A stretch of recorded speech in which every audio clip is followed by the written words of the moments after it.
Hello and welcome to America's Heartland. I'm Paul Ryan. As a nation, we are often fascinated and impressed by the exceptional, the unique, the best, the biggest.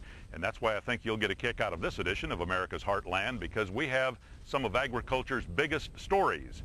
Let's begin with the nation's biggest cattle ranch. It's also one of the most historic.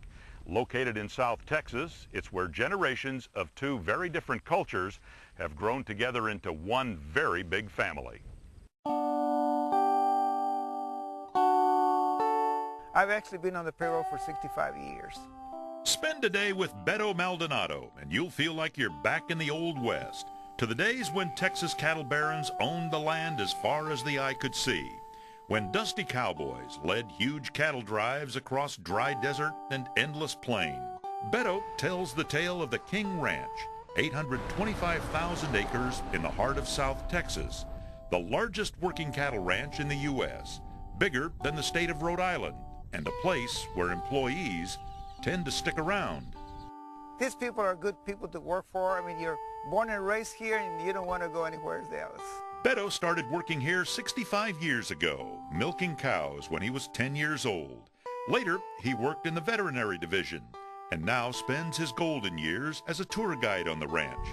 In this era of consolidation and corporate acquisition, Beto says the King Ranch is a throwback to the old days. It remains largely in the hands of the same family that started it 150 years ago.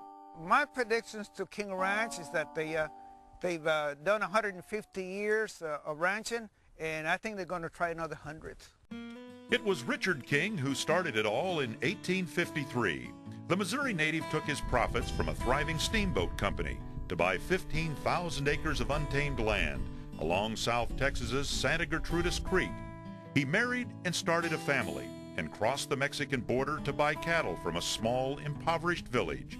He bought the cattle, then invited the entire village to come work for him.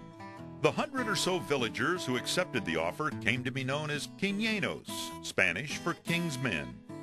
It was a working relationship based on mutual friendship and respect. That's continued for 7 generations. We always had worked like a family, owners and also employees. Alberto Lolo Trevino is a vaquero, a Mexican cowboy, and a 5th-generation Queñeño. He started training horses in 1940 at age 10. A life of a cowboy is being happy all the time. If you have worries, leave them at home.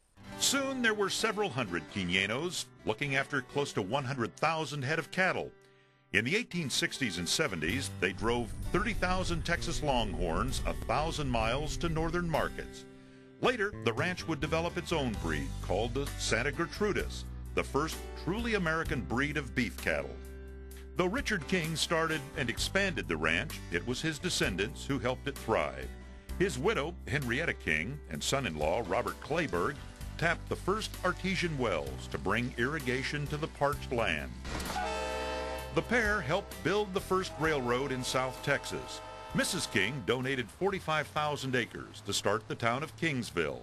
They expanded their land holdings to 1.2 million acres and planted thousands of acres of cotton and feed grain called milo.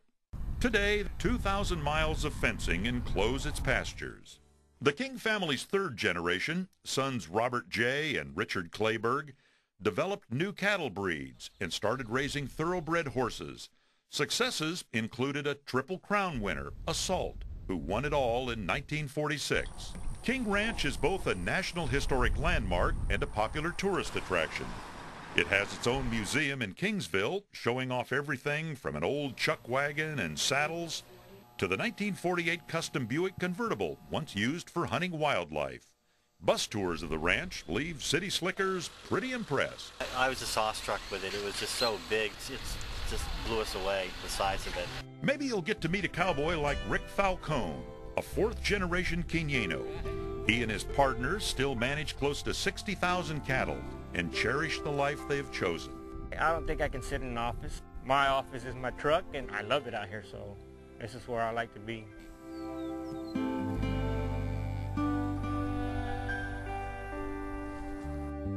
Some of those people that are buried there are people that I knew, and I love a lot.